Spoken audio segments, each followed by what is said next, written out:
Welcome and thank you for joining our ZenOne Better Results on Purpose podcast today. My name is Sherrie Busby and I am your hostess with the mostest. And today I have a good friend, Chani, is joining us. And just for a little context, Chani and I have been teammates, if you will, for a long time. And I love her so much. So I'm so happy that she could join us today. And then I'm going to let her introduce herself in just a second. But I wanted to let you know that our podcast is hosted by ZenOne. And if you don't know who they are, ZenOne is a supply ordering platform that just makes your life so much easier. It's like the Amazon of dental supplies, right? So it's so great. Oh, you guys are saying hello in the chat. Thank you so much for that. I'm so excited. As we go through today, we're going to be talking about like infection control, OSHA, documentation. Like the struggle is so real for documentation for that. So I've asked Chani, who is also an expert here, to join me. So Chani, tell us a little bit about who you are and what you do. And hey, Michelle from Georgia. Hi guys, happy Thursday, or was it Thursday, Wednesday? It is Wednesday. Yes, happy Wednesday, happy hump day. My name is Chani. I've been in dentistry for a total of 16 years. No way. And yes, and I've done pretty much everything in the dental office, from ordering supplies and helping out with scheduling and coordination, all that good stuff. So have a pretty wealthy plethora of knowledge. A wealthy plethora. That's a lot of knowledge right there, girl. I love that. I love that. Chani is she is a mentor extraordinaire, and she started her own business as like being a dental assistant mentor. And I am so proud of her that she's been doing that and just helping people from all over the world. So Yeah. thank you. Thank you. All over the world. Well, yeah. And my friend Chani got get this. The girl is going taking people on a retreat in Costa Rica in September, right? Tell us Yes. a tiny little bit about that, and then we'll get started. So the retreat is 4 days. It's for women to unplug. We wear many hats, many roles. We're taking care and pouring into everybody else. So it's just a moment to host some women and unplug from the world and kind of reset so they can go back and, achieve their goals and back to the real world. Back to the real world, right? And so, Shani is your Zen mentor. .com, and you can find her stuff there. So, all right, so let's get started. ZenOne is this platform, right? And I'm so happy that they have been hosted us today, and it really promotes education, like team member education. And I really love that. And we have Michael is behind the scenes facilitating the chat and conversations. So if you guys have a question or you comment, we can see the chat. So you can just open it up and ask a question. And sometimes I get a dissonant cognitus. What is that word? Anyway, I can't move on until I get the answer. That's what I'm talking about. So, hey, Tay from Florida, we're Florida girls too, right? So, anyway, we want to talk about documentation, and the struggle is so real, right, Shani? So you are getting out into the offices a lot more than I am now, right? Because I just, I do my thing from home and I don't get into the office that much anymore. So tell me, what do you feel or what do you see when you get into the offices about documentation? Ooh, that's a good one. I see a lack of documentation. Sometimes I'll see half completed stericycle logs or spore tests, kind of sitting around, or just not up to date on binders and things like that. And I know how tough it is because you have a busy schedule and, you have busy with patients and the flow of day to day. I understand that it's kind of challenging when you have a slam schedule to keep up with documentation. So it can be a struggle. Absolutely. It's like, I think all of us go into this with good intentions, Mhm. right? We want to do the right thing for the right reasons. And so it isn't like from a lack of want that it happens. But it's in the busy day, like you said, there's just crazy amount of things. So documentation is one of the things, like in my past experience, whenever there's been an inspector, whether it's from OSHA or your local health department, right? When they come in your office, oh, I'm so sorry. The first thing that they ask for is to see your logs, right? They want to see your written plans and your logs. And I think that when you have those things in place, it's like makes it easier for the team, like to know what's going on, right? Because it's so crazy. So what do you think of like why do you think logs are so important? Why do they ask for that? I guess is really what I want to know. Why did they ask for that stuff the first thing? I think it's the proof. It's the proof of that you're doing what you're supposed to do on a daily basis. They're not there, right? So how do you show your work? You have to have the documentation. So having that binder or just a central area where you have everything makes it easier, and everyone's not panicking and scrambling looking for the binder that doesn't have a home. It should have a home, easy to locate, and up to date.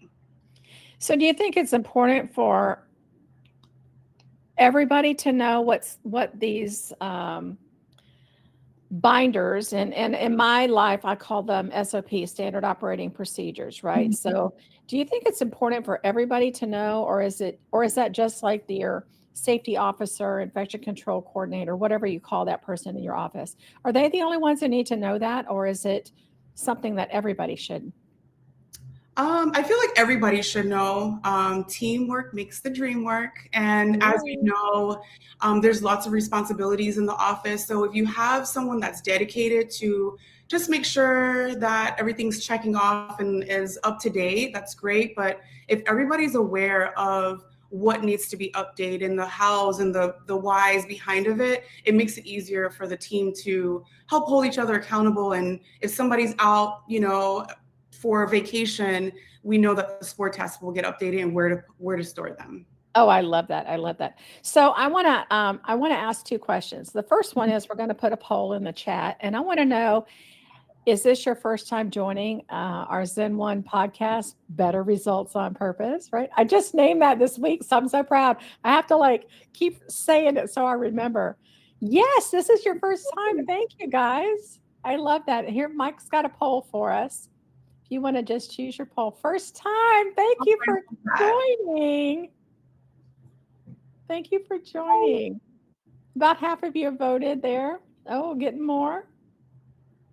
Oh my gosh, Chani, can you see this? Oh my goodness. 94% so far are first timers. So I'm so happy that we got a topic that people are interested in, right? That's really great. That's really great. Yay, look at that. Okay, so it looks like just about everybody has voted. Mike, you can leave that open for a minute. And I can't see it right now, but if you've already voted, go to the chat. And I want to know, what do you feel in your office is the struggle? What do you, how do I ask that question? With getting documentation completed in your office, what do you think is the holdup? And I know it's patient care, right? So but what else besides patient care do you feel like is getting the holdup, or do you not even know that you need documentation, right? Mm-hmm. Let's see what you have in the chat there. Tell me what you got. They might be still voting. I don't know. Maybe some people can't vote. They're on their phone, and sometimes it's hard, right? So we've got consistency. Consistency, okay. Ooh, Laura says accountability. Rock on. Anybody else? So one person doing several jobs. Well, baby, that's a dental assistant right there. We know. People think, oh, you're the nurse in the dental office, right? People, you have no idea what a dental assistant actually does, right? Our practice manager takes care of all of, you guys are going so fast now, I can't even read it all, right? Our practice manager takes care of most of it, so I'm not sure what documents. Oh, not good for you, Natasha, for owning up to that, right? Mm-hmm. Oh, Martha says our office has a hard time with change. It's fine when the OSHA officer is not in the office, and that's okay. That's why we're going to recommend something for you. And Kaylee says she seconds that, man. Delegating and accountability, knowing all the documentation needed. We get different answers from different sources. I agree. And then same as Nikki. So knowing what they need to have. So let's start with something simple like a list of things that need to be documented, right? What is in your opinion, Chani, what is the most important? Like, what would be the first thing that they come in for, right? Well, let me back up from that. When you have an inspection in your office, they only come for a couple of reasons. One, maybe three reasons. One, it's just time. Like your health department will routinely come around and check your x-ray equipment to make sure that your registrations are current and everything is working properly and stuff like that, right? So that's when an inspector will come in. They don't routinely ask to see anything except radiation logs, like from where your maintenance and stuff is, right? The other thing would be if there's a patient complaint. So let's say that you have a patient is just mad at you for whatever reason, and they just want to like stir up some trouble, if you will, right? So they may call OSHA and say, because this has happened recently. Somebody had all the instruments were out before the patient got there. So they called the local health department, just said that their instruments were not sterile. So then because they were open, right? And we do this all the time because we're so busy. We open our packs before the patient gets there. So they have no idea that we just opened it 3 seconds before we set them down, right? They don't know that. And then the third reason that the inspector may come in is from an employee complaint. And these are actually more common than the other two. Correct. Right? So a disgruntled employee. So we'll say that you have somebody in your office that's not playing well in the sandbox. They're not being a great team player. And for whatever reason, they're either asked to resign or they're flat out fired. And then that person gets mad. So then they're going to call the local health department or OSHA and say, hey, this office is doing X, Y, and Z, whatever it is, right? They're overfilling the sharps containers and this is an OSHA violation. So when your inspector comes in, they are normally going to look for whatever documentation that has to do with that complaint, right? So Chani, what complaints do you see most of? Once I was in office and we had, they came in and do an inspection for the radiation. And one thing we didn't have in the office was the logs for the little dosimeters. Yes. Right. And so at that point, that was my first time ever working with the Nomad. And I was like, oh, I didn't know we were supposed to have that. And he gave us a time frame to have that up to date and have that information. So you want to make sure you have all of your radiation information with your Nomad information all together in one place. The other one is spore test. That one's always a big one. Spore test, making sure everything's digital now. So it's easy when you mail it in. They usually email you back or fax you back the results. You just print it out and put it in a sleeve and just keep going. The other is Biohazard. They want to see receipts when Biohazard come in and pick up all of the sharps and the Biohazard waste. So you want to make sure that that's in the same binder as well. As soon as the guy gives you the receipt, when he picks up the Biohazard, make sure you just put it all together, put it in sleeve somewhere that's just nice and easy to, to be collected. And then the other one, sharps containers, things like that.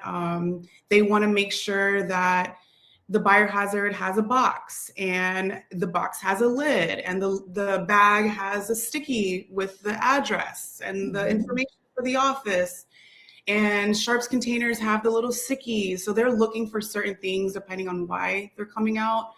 But usually having a checklist with like the general what they look for will make things a lot easier, and everyone can help hold each other accountable to make sure everything is checked off. You can. So Crystal wants to know can that be digital log for the biohazard?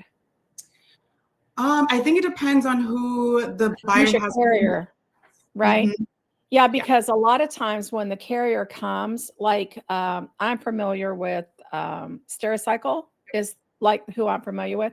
They're gonna once they take your boxes, they put them on their truck and weigh them, and then they bring you back this little register receipt, like Mhm. this little receipt. That receipt is what you need to have. Yep. And because they don't do digital there, right? They need that little receipt. And FYI, that receipt is printed on that thermal paper, because they use these little handheld things. So they Mhm. have this little thermal paper. So you might want to make a photocopy because that stuff, the print goes away really quick. Yep. So can you keep them biohazard? Biohazard digital. I'm going to say probably yes, because I know that you could go on Stericycle Mhm. and also get a report, Correct. right, from Correct. them. So both, but a lot of times they want to have both. You can Yep. scan them, like instead of making a photocopy of that receipt, you can scan it and keep that in a digital thing. Yep. And Patricia wants to know, do we have a checklist? Well, you know what? Not at this moment, but I will make you a checklist. Guess what? I have. Do you have one? Yeah. I Shawnee has a have checklist there. yeah, and it has including like the emergency kit, your AD, like to check it annually to Oh, make sure yeah. it's up to date. So I have a general office checklist that I give to dental assistants to help. Just to everyone can look at it and everyone can help out. Usually I say every 6 months or once a year at least to make sure that everything is checked off. I love that. Yeah, Mhm. checklist is the way to go. They're saying, please send this to me. So Yeah. we'll get email addresses from Mike and we'll send these off to you guys. But Yes. yeah, checklist is one of the easiest things that you can do because, like Shawnee said earlier, when someone like you'll just say your OSHA coordinator and safety officer, whatever you call this person, right? When that person is out, and good golly, Miss Molly, we are a profession of predominantly women. We're going to have a baby and be gone for 3 months, right? So somebody's got to keep things moving while they're gone. And if you have a checklist system that's in place, then anybody can pick it up and say, hey, you have a team meeting and say, here's where everything lives. Here's our weekly thing. So in the organization that Shawnee and I were in before, there was a like a dates to remember is what they called it, right? So they just took a a Microsoft Word document, put a table on it, and said, we got to do this and then this, and we can do that. We got to check our AED every month. And then you can also make a checklist for that AED. Like same thing. I made a Microsoft table and I just put 12 boxes in there for the year. And Mhm. you just check it off and put the date on it and your initials that you went and verified that your AED is in good working order, that your pads are not expired and all those kind of things, right? I do have those checklists that I can share with you guys too. But this way it's all a team sport, right? You need to know one, what do you have to have? And then two, where things are kept and then who's responsible. Ultimately, your safety officer will be responsible for making sure it's done, but that doesn't mean that they have to do it all by themselves, Correct. right? Correct. It's kind of like water testing. Who can water test the whole entire Everyone. office? But one person can't, right? There's just too many, especially the office that Shawnee was in. There's like 17 operatories or something Mhm. crazy, right? Can you imagine one person going through and getting all the water samples for Mhm. 17 operatories? Good golly, Miss Molly, your patients would be waiting forever, right? So it has to be a team sport is the word I was looking for there. I'm sorry, just got a little crazy with my excitement about this stuff. And that includes things like your fire extinguishers have to Yep. be checked monthly, Yep. right? You have to check your I'm so sorry. I just got sidetracked. Natasha says she does all the testing for 5 ops more because I'm a control freak. Aw. Well, baby girl, you want to teach your team to do Yeah. it. Like, Let what them is it? Trust you. but verify, right? Trust them Yes. to do it and verify that they did it right.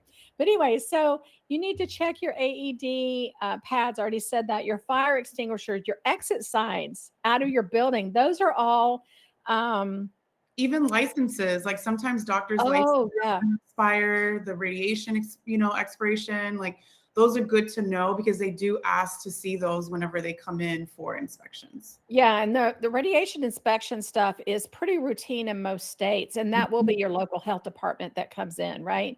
Yep. And they look for, holy cow, if you have a state that has radiation education requirements for dental assistants, then they're going to look for your certificates, right? Mhm. So my certificate for Florida, my for Chani, we had to put ours up on the wall, Yep. posted just like the doctors had their and the hygienists have their license and everything. We had to have ours up there too. So you need to do that. And yes, Patricia, AED requires monthly checks. You're just checking to make sure that the battery's still good and that your pads are not expired. And it's got a little tester. My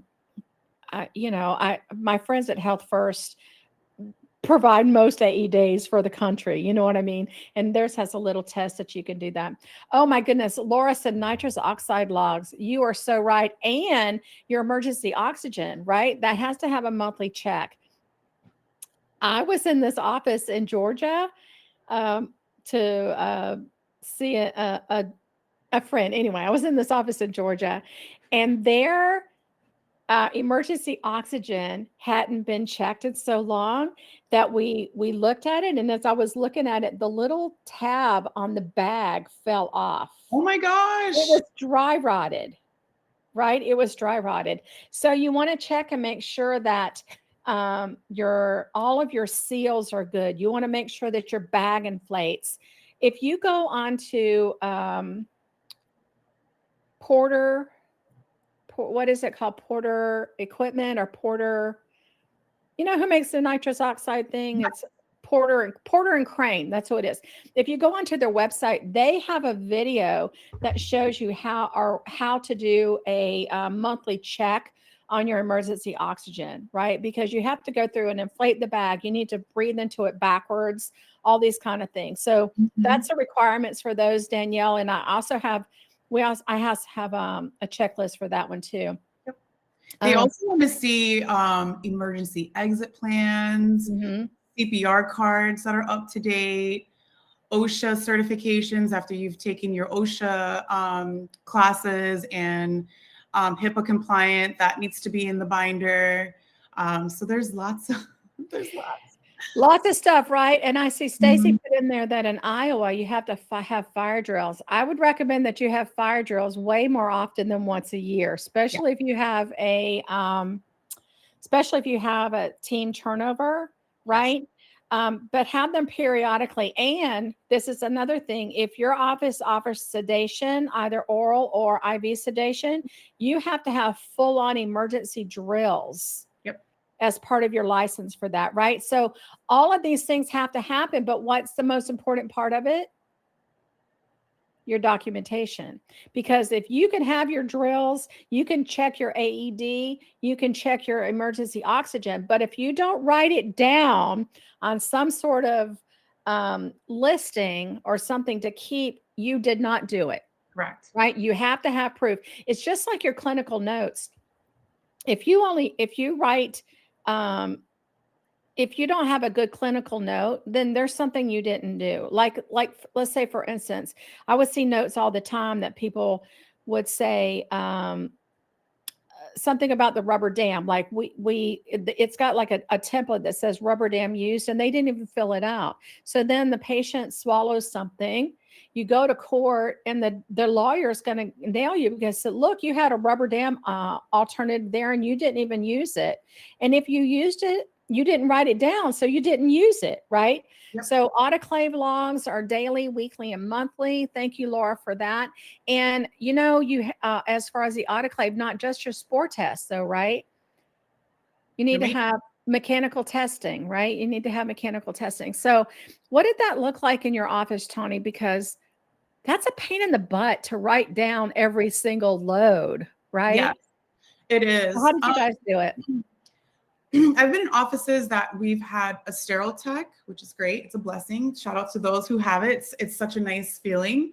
But then when you have, and everyone's like seeing their own or doing their own patients and seeing their own logs and stuff, you definitely want to just make sure you take that extra second to just do it. Like if it's just to write it down, write it down. You want to make sure that you keep track, because it gets easy to continue with the day and you're like, oh, I'll get to it at the end of the day, and something comes up, you got to go, you're running behind. So in the moment, it takes 2 seconds to go ahead and do it. To go back to the clinical documentation, I had an experience where, or a situation where we did nitrous on a patient and it wasn't logged. And the patient said that we didn't do nitrous on the patient. It was charged out. We know we did nitrous, but in that case, like, how do you prove that you did it if you didn't log it? You didn't write it down. It didn't happen, right? It did not. So No. Crystal wants to know, can drug logs be digital or does it have to be in a binder? And that's going to depend on your state. Every state has a different requirement for that. And you can usually Google that. So you can just say drug log requirements in Kansas, right? And it will find up something. You can also find that information on your state dental board websites. Mm-hmm. And if you just put in their drug logs or whatever to have, you'll be able to find that requirement. Do nitrous oxide, do you log into in the doctor notes, or is there a different sheet? You log, just like Tani's thing. She just said they did it, but the patient won because they didn't write it down, right? Yep. So you have to have it in your note. But what we're talking about is your maintenance, is what you write down on your maintenance log, right? Oh my God, we're running out of time. We only have 3 minutes left. This is crazy. Let's see. Kaylee has a big one here. Previous dental assistant. Can we touch base on disposing of soiled supplies, including teeth? Currently, my office is sterilizing teeth as long as no amalgam and putting them in the Stericycle. They can just go in the Biohazard for most states. You don't have to sterilize them. Unless there's amalgam, then it goes into the separate amalgam collection. And you know what I mean? And I've seen, like, put a little bleach in that puppy, because as soon as you open that little container, it is stinky to high heaven, right? Oh my goodness gracious. But I don't know that it's necessary to sterilize them. To sterilize them. They can just go into your basic sharps. In your basic Biohazard. I'm not aware that it has to go in the sharps container. I may be wrong in that, but I don't think so. And let's see what other question. I love this, Liz. Daily, weekly, monthly checklists are the MVP, right? Keep everyone in the clinic accountable. Monthly safety trainings are the best way to keep everyone in the loop. I'm so good. So this afternoon, I'm doing another webinar. I'm the webinar queen here lately in my life with the Association for Dental Safety. And I'm talking about that, right? I'm talking about monthly trainings are the best way. And on the ADS website, they are free. Anybody can get them. It's called In Practice. And they have like a little magazine, if you will, that's got a good scenario. And then you use these scenarios to discuss things as in your team meetings. So it gives you a topic. And then the other thing is, if you have something come up in your practice, talk about it. Like, say, hey, this happened. Why did it happen? What should we have done in the moment? And then how can we do this better? Right. So you can talk about those 3 things. Holy cow. We're going to have this another. I know. We're going to have to do this again. So, do you have to get access to that magazine? Do you have to be members? No, I think it's open. But I will check that again and tell you guys next time. If we already use ZenOne, do you get a free week? I'm going to leave that to Michael to answer. And I do want to tell you guys that oh my God, it's going so fast. If you use the promo code 21day, then you can get some free time on ZenOne. I'm telling you guys, it puts all of your ordering. No longer do you have to log into 5 different places to get your main order. We talked to a girl last week. She said she only orders from one site, but she doesn't have the ability to comparison shop, if you will, from that one site. And there may be ordering, right? Like, it's kind of crazy. But if you put a promo code of 21day, and that will get you some free time on ZenOne. So I want to thank you guys. And yay, Liz says she switched to ZenOne. And it is Amazon for dental. There you go. I appreciate that. So I want to thank everybody for coming. We're going to do these webinars every 2 weeks at the same time. Chani won't join me every 2 weeks, but I'm going to get her back more often, right? So we can have conversations about all kinds of stuff. Oh, yeah. But I invite you, put it in your calendars the second and the fourth Wednesday of every month. And follow us on social media and you'll see flyers and things that we do. Chani is your Zen mentor and I am at Dental Assistant Connection. So thank you everybody for joining. I will see you in 2 weeks. Come back and tell your friends, invite everybody to join us. And yes, it was recorded, Caroline, and we'll get those recordings out. Thank you, everybody. Loved our backgrounds. This is my house, my parents' house, right? I like it too. I think it's a cool background. It is very cool. Like it's the world map in here. I'm a world traveler. There you go. Thank you, guys. Thank you, everybody. Chani, thanks, girl. I appreciate it. We'll do it again, okay? Time. Okay. Talk soon. Sounds good.